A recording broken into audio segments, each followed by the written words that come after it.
Messieurs, mesdames, messieurs les représentants de la presse nationale et internationale, réunis ici, ce jour, au Centrafrique, je m'en vais vous lire la déclaration de la mission d'observation de l'Observatoire panafricaniste des élections au terme du quadruple scrutin présidentiel, législatif, municipal, régional du 28 décembre 2025. D'emblée, je m'autoriserai de vous signifier sans procédure la rupture que nous inaugurons dans le cadre de notre démarche en matière d'observation électorale en Afrique. Cette rupture s'inscrit dans la longue tradition centenaire, plus que centenaire, du panafricanisme, mais dans toute la grande histoire de l'Afrique, mère de l'humanité, mère des sciences, mère de la géopolitique, mère de la politique. Mesdames, Messieurs, si les élections servent à désigner les dirigeants de nations, à quelques échelons que ce soit, il est évident que l'Afrique ne découvre pas les processus électoraux. L'Afrique, c'est ce qu'on appelle élection.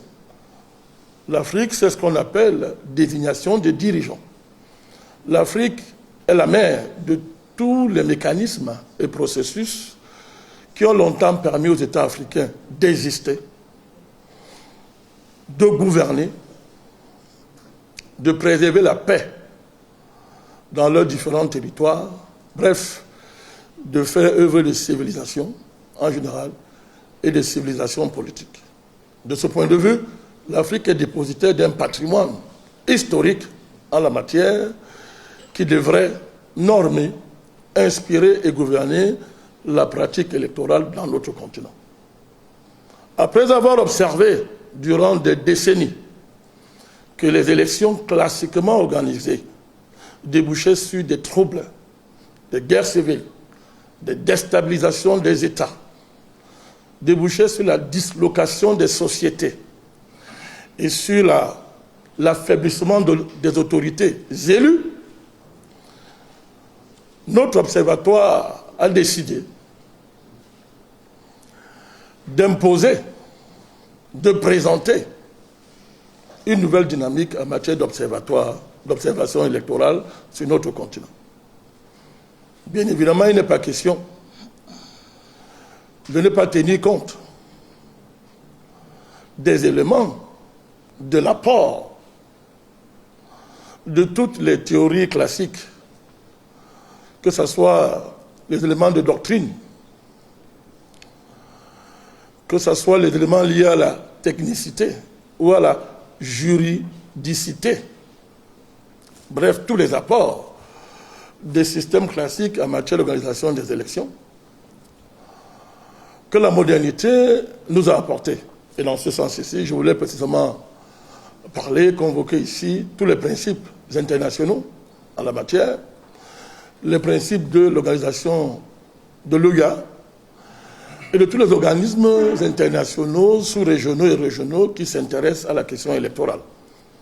Nous avons pris en compte, évidemment, dans notre méthodologie, tous ces apports-là, à la différence que, dans notre observatoire, ce qui prime, ce qui détermine, ce qui surdétermine, mesdames et messieurs, les éléments de technicité, ici convoqués ou évoqués, les éléments de juridicité, avec tous les éléments jurisprudentiels que cela implique, les éléments de méthodologie, tous ces éléments, disais-je, sont surdéterminés par des principes nouveaux. Les voici. 1. L'histoire de ce pays, l'histoire générale de l'Afrique, la grande idée que l'Afrique se fait de la politique, tout le patrimoine historique de notre continent en la matière, que nous essayons d'articuler à la spécificité de l'État en question. De ce point de vue, il est question pour nous de tenir compte de l'histoire du Centrafrique, des évolutions du pays jusqu'à cette élection, à la tenue de ce quadruple scrutin, des nécessités du consensus politique, de la nécessité urgente de la paix, la situation du pays dans les échanges internationaux, de prendre en compte les inégalités liées au développement, à l'iniquité des termes de l'échange et à l'iniquité géopolitique.